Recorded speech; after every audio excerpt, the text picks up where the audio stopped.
This lesson will cover the various ways in which the past participle can be used. We saw in the previous lesson that past participles are used in the perfect tenses with the auxiliary verb haber. He estudiado química. Habremos entregado la tarea. But past participles can be used in other ways as well. The past participle can be used in combination with verbs besides haber and modify their meaning. Past participles that are used with these verbs must agree with gender and number, unlike those past participles used in combination with haber. Tener with the past participle indicates current possession or the permanence of a state. Tenía pensado descansar mañana. This implies that the person was and still is thinking of relaxing. Tengo entendido que trabajas aquí. So this means that I have understood, and I still understand even now that you work here. Dejar with a past participle indicates that something has been left in a certain state. Tenemos que dejar las papeles organizadas. Dejaré preparada la cena para ustedes. Llevar with the past participle indicates a process has taken time and is currently accumulating, usually with a reference to quantity. La escuela lleva cerrada 2 meses. So the school has been closed for 2 months, and it will continue to be closed. The amount of time that it is closed will be increasing. El gobierno lleva gastado $1,000,000. So the government has spent $1 million and is continuing to spend more currently. There are various ways in which a past participle can be used as an adjective.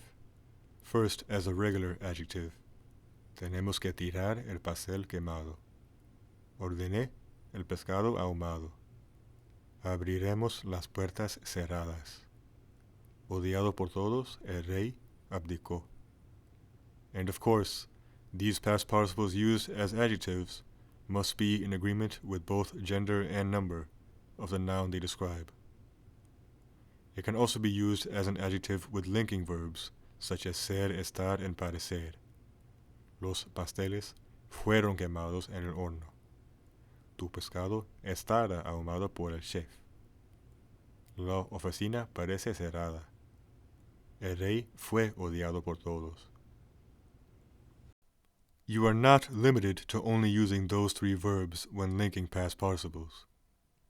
Tu hermana siempre viene preparada. Mi madre llegó relajada. You can also use past participles as independent adjectives, such as exclamations, interjections, or questions. Los pasteles quemados. Sorprendido. Estoy aquí, mi amigo. You can also use them as an adjective to refer to frequent or repeated situations. Oftentimes they are used with adverbs such as siempre, otra vez, and de nuevo. Siempre rodeado por imbéciles, estoy harto de sus tonterías. De nuevo picado por abeja, no pude creerlo. Past participles can be used as adjectives to replace verbs or phrases. Cuando me despidieron de la empresa or despedido de la empresa, tuve que solicitar trabajo de nuevo. The phrase de verde can be followed by haber to express probability in the past. In these situations, you would not use the subjunctive. Deben de haber ido al cine. Debo de haber comido demasiado. Some nouns are derived from past participles, including some irregulars. Many different past participle forms of verbs can be used as nouns.